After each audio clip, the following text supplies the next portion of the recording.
And now it's Covina Newstand with all the news Covina can stand, starring the lovely Margaret Wolf. Thanks, Rob. Good evening, everyone. My top story tonight: Republican Representative David Dreyer, along with several other Valley congressmen, made the goal of decreasing worldwide hunger one step closer. On Friday, Dreyer, Republican Carlos Moorhead of Pasadena, Democrats Esteban Torres of Pico Rivera, and Matthew Martinez of Montebello joined together in co-sponsoring a bill that would enable the next United States president to work with foreign leaders and relief organizations to redetermine the best way American aid can be used to reduce poverty and hunger in underdeveloped nations by the year 2000. Specific goals of the bill would include increasing the literacy rate among women and reducing mortality rates for children under 5 years old. No new money is being asked to be allotted according to lobbyists behind the bill, but a redirection of the money currently being spent on the assistance programs. On Friday, Congressman Dreyer also held a press conference in which he honored several area youths, and we have more details on this in this film here. In today's society where free time is a premium, we've found 6 area youths who have been rewarded for many hours of volunteer service amongst their busy high school and work schedules.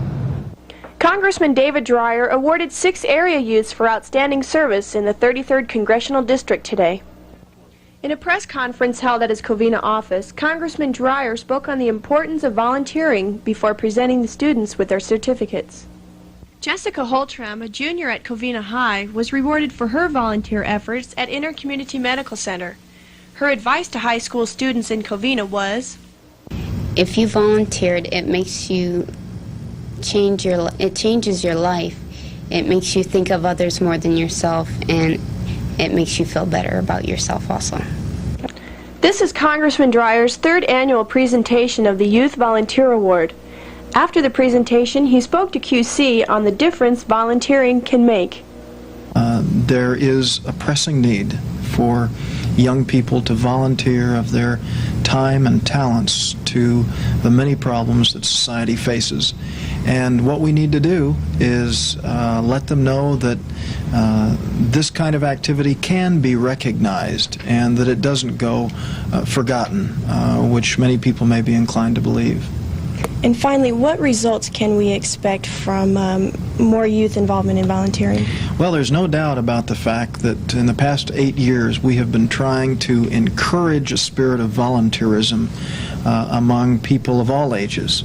And one of the platforms that I went back to Washington 8 years ago on was to try and reduce the level of federal government spending in all these areas. Rather than having the federal government get involved in virtually everything, we've got to have a lot of that slack picked up by volunteers. One of the volunteers we recognize today began her volunteer activities at age 7. I don't know of anyone who has started volunteering before age 7, but that certainly is a good time to start, and there will always be a great many needs to be addressed in the years to come, and I hope very much we'll be able to find in the ensuing years volunteers of the caliber of the people whom we've recognized today. Now, elsewhere, the culmination of several months of hard work and planning on a special house in Covina was celebrated last week, and I also have a report on this. In March, we brought you the groundbreaking ceremonies of the Mda House, but today we're bringing you the grand opening. Tom Viola of ERA Viola and Associates in Covina explained the purpose of the Mda House. Our purpose was to raise funds for muscular dystrophy. And in past years, we've done the typical skate-a-thons and bowl-a-thons, and we decided that, we're in the real estate business, so we should put, our years of expertise to work. So the idea came along to buy a house that was in a distressed condition, fix it up, and sell it for a profit, and donate the profits to muscular dystrophy. Dino Borgi, president of Pyramid Builders, talked about the work involved in preparing the house for the grand opening. It was pretty poor condition. It was overgrown with trees, and inside we completely gutted the house and re-drywalled it, and all new plumbing fixtures, and changed out all the floors, ceilings, etc. Now you are finished with the house. It's ready to be sold, put on the market. The house is ready to go on the market. Also on hand for the grand opening was Christopher Van Dusen, California's poster child. Viola also commented on the expected donation to muscular dystrophy. So our asking price is $165, and with a price at that, we should net out about $35,000 for the Jerry and his kids. Now a look at the local weather. Tomorrow expect low clouds in the morning, which will burn off to a hazy sunshine by the late afternoon. The high tomorrow should be in the 80s, and the low temperature should round out in about the low 60s or so. And finally, on Tuesday night, the hit show Oliver was presented at Ben Lomond Elementary School in Covina. Students in rooms 14 and 17 presented the musical under the direction of Pat Seaman and Thelma Hagen. The play, which was presented in 2 acts, involved several large production numbers with dance sequences choreographed by Linda Minto. The 4th through 6th graders rehearsed for over 3 weeks, and this was especially apparent in the professionalism displayed.